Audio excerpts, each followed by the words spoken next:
Hello, everyone. I'm Mark, a restaurant consultant. Today, I'm joined by Jessie, a food journalist. Jessie, when we walk into a restaurant, the first thing we usually do after sitting down is look at the menu.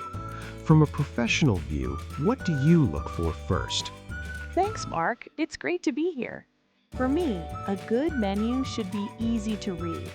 At the B1 English level, we often talk about categories.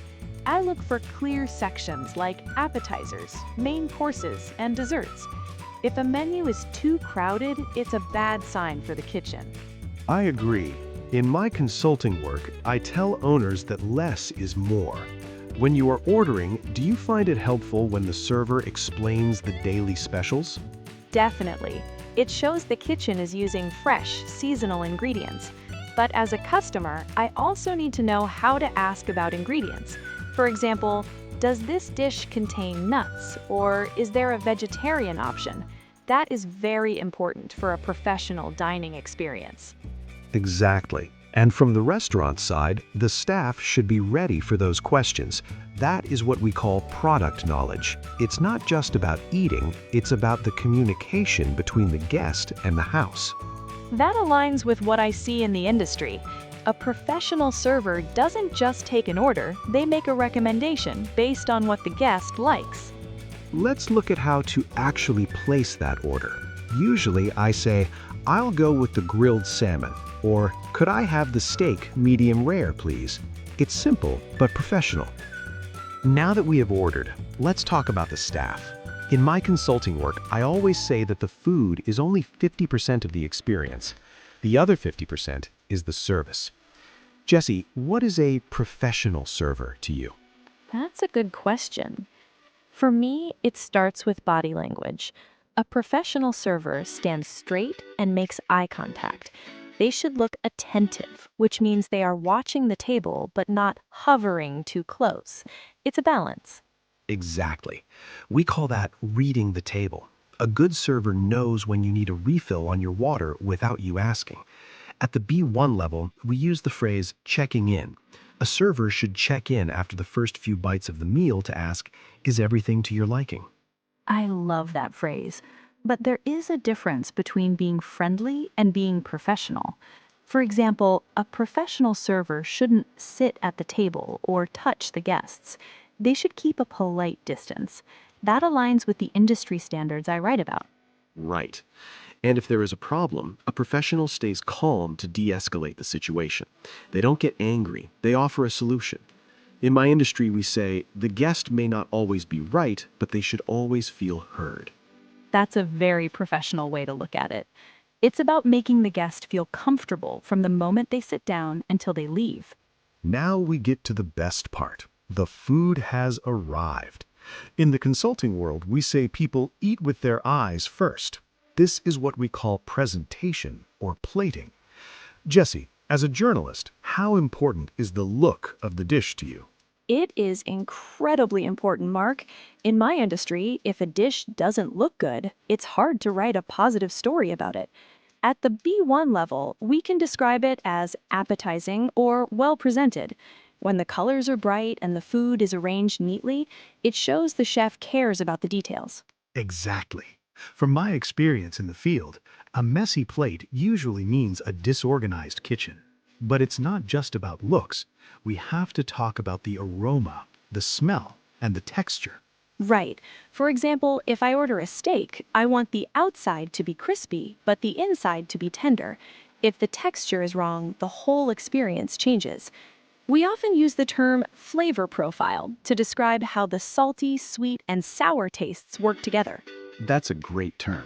A professional chef aims for a well-balanced dish. Nothing should be too salty or too spicy. When I'm tasting a dish for a client, I'm checking if the food is served at the right temperature. There's nothing worse than a lukewarm soup. I agree. Consistency is key. A restaurant should be able to make that same perfect dish every single time.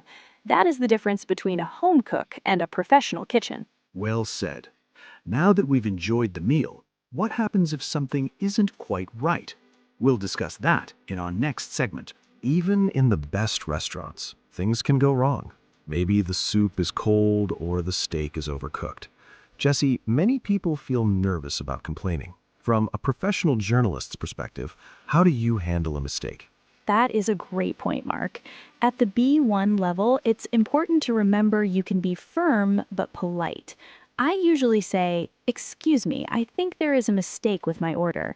You don't need to be angry to get a result. Exactly. As a consultant, I train staff to remedy the situation quickly. If a guest says, "This isn't what I ordered," the server should apologize immediately and take the plate back. We call this service recovery. I agree.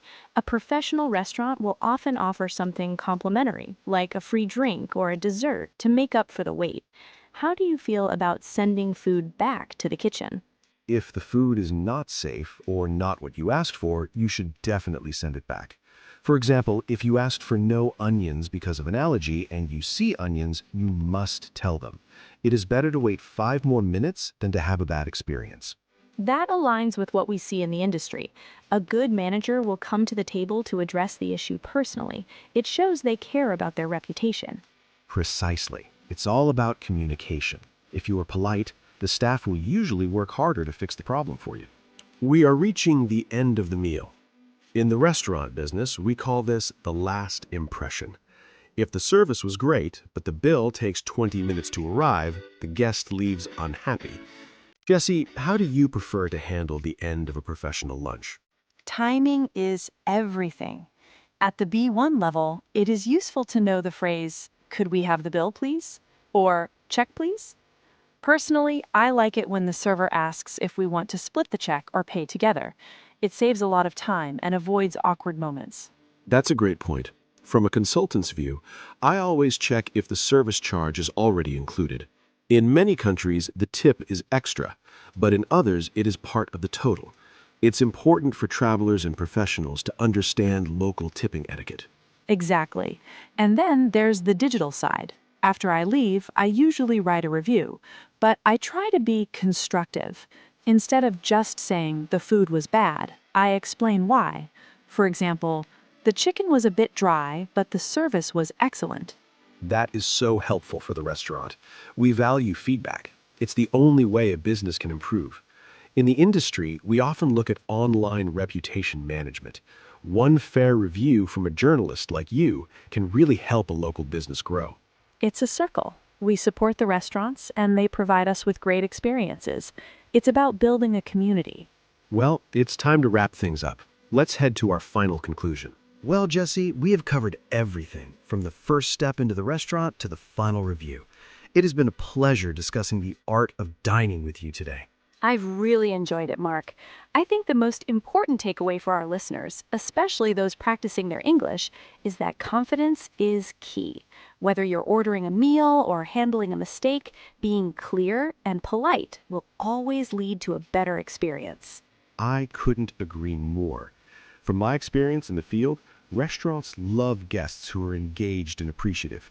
A simple, "Thank you, the meal was wonderful," goes a long way in building a professional connection with your favorite local spots. Exactly. Dining out is more than just eating. It's a social and professional skill. Next time you go out, try using some of the phrases we discussed today, like asking for recommendations or checking for daily specials. Great advice. Thank you all for joining us for this episode of Podlingo. We hope your next dining experience is a 5-star one. Goodbye, everyone. Happy dining. And thank you very much for listening our Podlingo podcast. See you next video.